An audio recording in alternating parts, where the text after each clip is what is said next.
Okay, everybody, we are live at training at a dealership in Chicago. Show Everybody. Listen, what I want to go over is the phone process. Actually, what I'm going to do first is this. Keep the camera on me. Now, for the veterans here at the dealership, don't answer the question, but watch. I'm going to do this. I have this on my camera before, but you guys know what I'm going to do. This is more for the newbies. Here you go. Since you're close to me, don't open that. All right? I'm going to ask quick questions. This is not a trick. This is not, something bad. And pan the room, too. How many people here play cards? Raise your hands. Quick. Play cards? Yes? Okay. You've seen people on TV play cards? Yes, she has. Good. All right. Now, how many suits in a deck of cards? Quick. Four suits. What are the colors in a deck of cards? Red. Louder. Red and black. Okay, red and black, black and red, right? Okay, now, in black, what are the suits in black? No, suits. Clovers and spades. Right. Clubs and spades. Clubs and spades. Is that correct?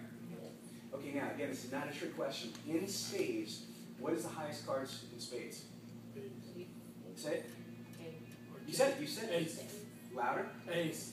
Louder. Ace. Ace of what?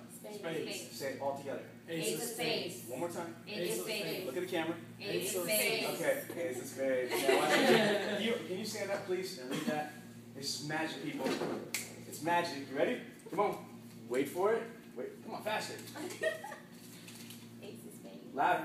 Ace of spades. Show the picture again. Like, for the record, as cheesy as this is, I wrote the words Ace of Spades down on a piece of paper, and what I did was I asked you all a series of questions that I knew would instigate or lead you to seeing the words Ace of Spades. Did you see? I just did this right in front of you. I went over here. I wrote the words Ace of Spades. I didn't mention Ace of Spades. I took you through a series of questions. At the end, everybody at the table said, what? Ace of Spades, Ace of Spades, Ace of Spades, Ace of Spades. Do you understand that concept? I began with the end result in mind. Now let's go over here. Where's my marker? I use the black one. Got the question. Here's the reality, though, is that most people on the phones, this is what happens. Can you get closer on this? Okay, this triangle represents the phone call process, and this arrow is the flow of it. Most people start with very little strategy, very little focus, very little style, energy. They don't really begin with the end result in mind. So they'll answer the phone, sales, or it'll go to receptionist and like, hold on, click, clack, click, clack, clack. It gets to somebody, and this is what you hear. Hi, yeah, grumble. It sounds like you got someone that's like dripping in their seat. That's just like, their life sucks, they're miserable, and how dare you call me at my place of work? I'm busy, I'm on my popcorn break, or whatever it is, right?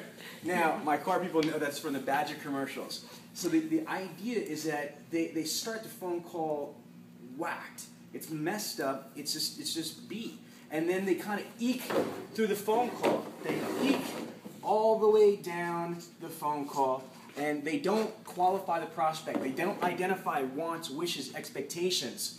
They might do, you're looking for a new door, I'm sorry, 2-door, 4-door, new, used, or something like that. They might ask basic questions, but they don't find out what's really important to the prospect. I can't tell you how many times when we did this on video, I got in trouble for that, right? That we called other dealerships right here in Chicago, and they didn't ask for my name.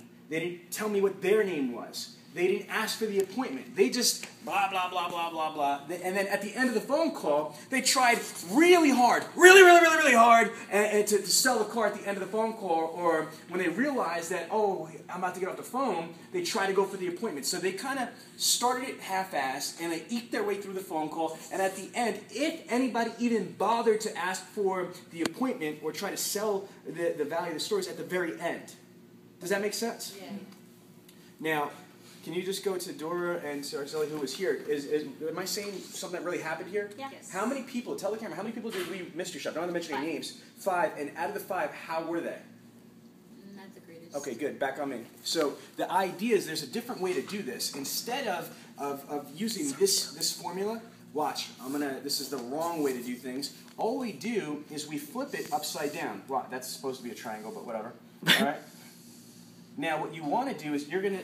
It's the same amount of energy, but it's in different places. Instead of having no energy, no strategy in the beginning of the phone call, eking your way through, and at the very end, you try really hard. What we're going to do is we're going to put a process in place from the beginning. You're going to engage each and every phone call, whether it's an outbound phone call or it's an incoming phone call, the right way. You're going to begin with the end result in mind, like I just did with the Ace of Spades example there. You're going to have a 10-step process. Watch. Step 1, 2, 3, 4, 5, 6, 7, 8, 9, and 10. Now, when you go through each of the steps, each step builds onto the next step. Again, the Dealer Synergy 10-step phone process is greeting, asking permission to speak, stating purpose of the call, pacing the conversation, qualifying the prospect, identifying wants, wishes, expectations, implementing rebuttals, right? Transition and validate, presenting your value package proposition, trial, close, and close. Sounds like a lot, but each step builds onto the rest of the steps, and at the end, it's like the Ace of Spades. It's like, when are you going to come in the afternoon or evening? Boom, they're going to tell you. So, for example, even though it's 10 steps, let me simplify the Deal with Synergy outbound phone call process. Steps 1, 2, 3, and 4 are just basic phone etiquette. You're doing the greeting, asking permission to speak, stating purpose of the call, and then basically pacing the conversation. There's nothing special about this. There's nothing, extravagant. It's just phone etiquette 101. Not even 102, just 101. My program begins in step 5 when I qualify the prospect. I ask the question, have you ever purchased a vehicle online before? Yes or no? If they say no, step 6, I'm identifying expectations. Okay, Val, just so I know, what were you looking to accomplish by going online? The top 5 reasons why people are going online are price, availability, convenience, I hate car salesmen, or research. Again, price, availability, convenience, I hate car salesmen, or research. So I know I'm identifying their wants, wishes, expectations. Step 6 is I'm going to answer them. After I identify them, I'm going to meet their expectations with the proper responses, also known as rebuttals, right? Step 7 is I'm going to further qualify. I'm going to transition and find out, okay, so besides price, what else is important to you in deciding where you're going to purchase your next vehicle? I'm finding out what else. And then I'm going to validate. So let me make sure I understand you correctly. The 2 most important things I heard you say, Arcelia, was price and availability. Is that correct? Yes. Okay. Then when I do that, now that I've identified their expectations, I've met them, now I want to exceed them. I want to exceed their expectations by step 8, providing my unique value package proposition. What that means is this. Rewind, okay? Because I know it's a lot of information for you guys. In business, we want to do one thing, exceed a prospect's expectations. Agreed? Yep. We just want to do better than we want to blow their minds. Here's the arrogant statement, though. How can we ever do that if we don't take the time to identify what their wants, wishes, and expectations are? How could you exceed something if you don't even know what their wants and wishes are? Before you could exceed something, 2 things have to happen beforehand. 1, you need to identify their wants, wishes, expectations.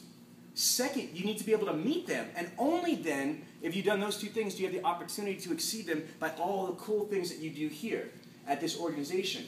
In step 8, you need to clearly articulate what is different and better about Mike Anderson Chevrolet than any other Chevy dealership and any other dealership for that matter, period. Make sense? And once you've done that, trial close. It's just really simple. How does that sound? If it sounds good, vroom, close. Go for the close. Ask for the close. When's the best time for you to come in today, in the afternoon or evening? Now, do you see how the flow of the conversation went? I engaged the prospect for the first couple steps, basic phone etiquette. Then I identified what their wants and wishes were, just so I know what we're looking to accomplish by going on. Price? Oh, you're looking for the absolute best deal. If I wasn't able to, guarantee you that, I would never expect you to buy a vehicle from me. So besides price, what else is important to you? Availability. Bam. Do you see what I'm saying? I'm identifying their wants, wishes, I'm meeting them, and then I say something like this with the value package. Val, can I tell you what else we do here at Mike Anderson Chevrolet to go above and beyond? Because we appreciate that you can buy a vehicle anywhere. Here's what you could expect by doing business with us. The price that you receive elsewhere needs to be weighed against the value you receive here at Mike Anderson Chevrolet. You guys get all that? Yes. There's a whole psychology and strategy. Each step builds up to the next step, to builds up to the next step. Energy, whether you flip it this way or flip it that way, again, it's the same diagram. It's the same triangle. One is just inverted. You have a choice. You could do it half-assed in the beginning and eke your way through the phone call and beg, plead, pray that they're going to just magically come in or just succumb to your, you want to come in, buy a car? Or you could put the time, effort, strategy, the focus, the beginning with the end result in mind from the beginning, work your steps, and at the end, it's not magic. It's not going to always be a sale, but I guarantee you, it's like the analogy, if I was going to sell cars on the showroom floor, if I just greeted someone and said, you want to buy a car? I'm sure they're at the dealership. Some people want to buy a car.